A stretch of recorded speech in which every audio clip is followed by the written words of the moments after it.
Holy cow, it has been way too long since I've posted something. My camera broke on me, so I got a new camera that came just before I went to convention for 5 days. While I was at convention, every day I filmed the stuff that I learned in my hotel room. So I had really cool footage of all over Nashville of my convention, but I'm an idiot. I reformatted my SD card and I lost everything. So yeah, I went a few weeks with a broken camera.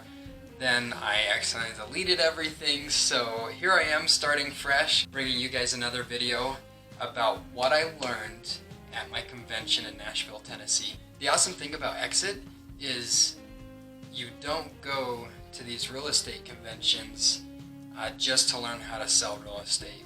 We do have a lot of information on that, but half of all the talks, half of all the things that are discussed and that we learn are about how to better yourself as a human being. So I thought, well, I might as well share with you guys what I've learned, and hopefully it helps you, because I know that it's helped me a ton. So together, we'll learn and grow from some of the things I experienced at Exit Realty Convention 2019. I was about an hour late going to convention. I had to take in a red eye. I had to switch my schedule up because of some family matters, but I finally got there. The first speaker I caught was Gary Taubes. He talked on the case against sugars. Now let me tell you, I quit sugar for 2 weeks. I want to do it a little bit more, but it's really hard sometimes because it's a very social thing to go out and eat, to have dessert together. And so it's hard for me to cut it out completely, but for 2 weeks I did that, and let me tell you, my health skyrocketed. So a lot of people, they think that the reason that we have diabetes is because we eat too much, because we eat too much fat, but what he's saying is the reason that people have diabetes is because of too much sugar. Now a study shows that half of all people have metabolic syndrome. I'm not going to go into exactly what metabolic syndrome is, but just know that if your waistline is getting bigger, which I know that's a lot of us, especially when our metabolism slows down and we get older, or you have high blood pressure, then you probably have metabolic syndrome. And that metabolic syndrome, it's caused by eating too much sugar and you become insulin resistant. Now he had all sorts of graphs and information that he was feeding us full of, and I'm not going to go into all of that too much, but just really let you know, obviously the main thing I took from that talk is that sugar is bad and we should cut that out of our diets. I cut sugar out of my diet for 2 weeks and I felt better. I was sleeping better. My lung didn't hurt as much. I was breathing better, and I just had more energy. I was able to wake up on time easier without having to be groggy for another half an hour to an hour. Things were just going better when I cut out that sugar. I challenge all of you that are watching this to cut out sugars for 2 weeks. That's not a very long time, because I know that's a lot to ask. Oh, don't have any sugar. But you can do anything for 2 weeks. You really can. Put your mind to it and see the differences that you have in your health. Because I promise you that you will see those changes, and it might just be enough motivation to get you to get off of sugar completely. They say that the average male is supposed to only have 37 grams of sugar. That means if you've drank a can of Coke, you have blown those 37 grams of sugar that you're allowed out of the water. Even just yesterday, I was at the dollar store. I was picking up thank you cards, and one of the things that I bought was a Nesquik protein shake. It was only 12 ounces, and I've seen them before, but they're usually pretty expensive. They're like $2.53 bucks, but they're $1 because I was at the dollar store.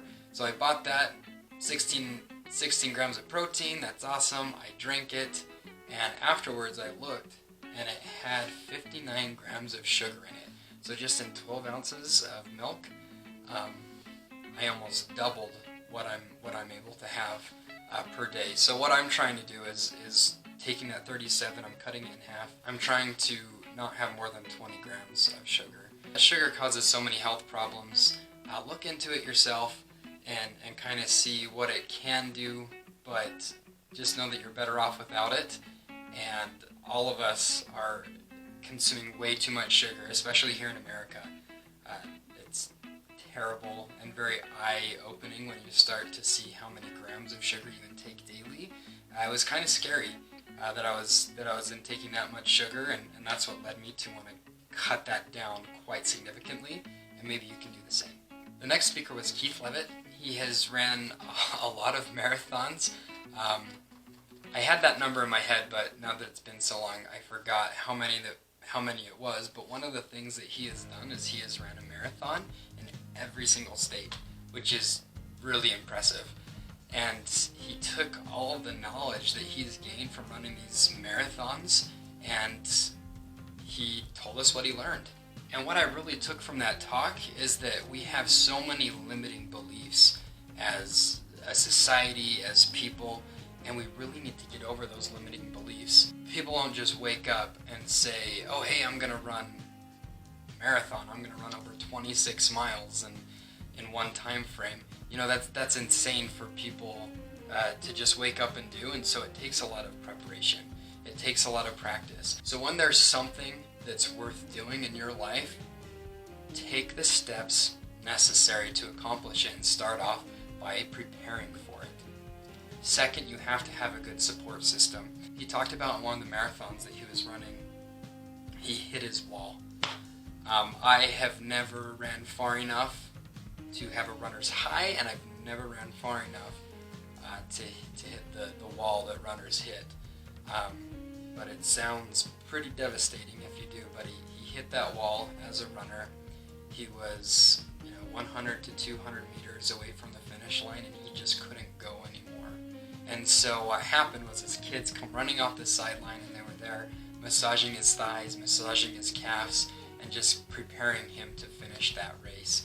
And so he talked about not only that preparation, but also having that right support around you, the right support by co-workers, family, friends, loved ones, people that you can really learn something from and are there to help lift you up and not bring you down.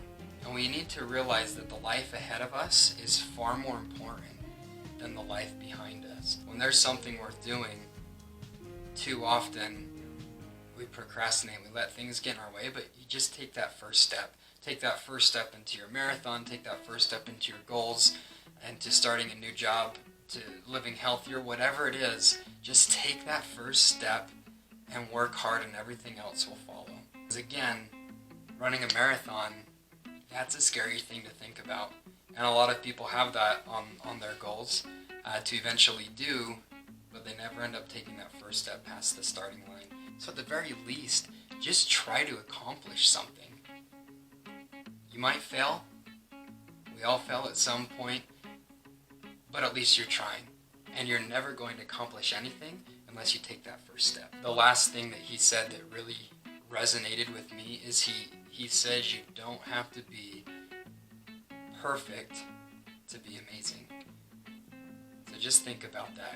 I love that quote when he said it. You don't have to be perfect to be amazing. The final speaker I'm going to mention is Louise Yerxa. I think I said that right. I'm sorry if I didn't.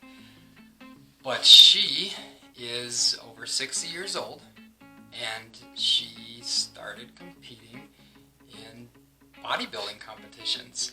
And not only was she obviously much older than her peers, but she's also a very high D personality. There's something called the DISC personality test, and there are the I's. The I's are confident.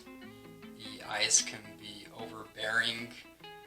They can be very loud and outspoken. They like to be the life of the party, in the spotlight.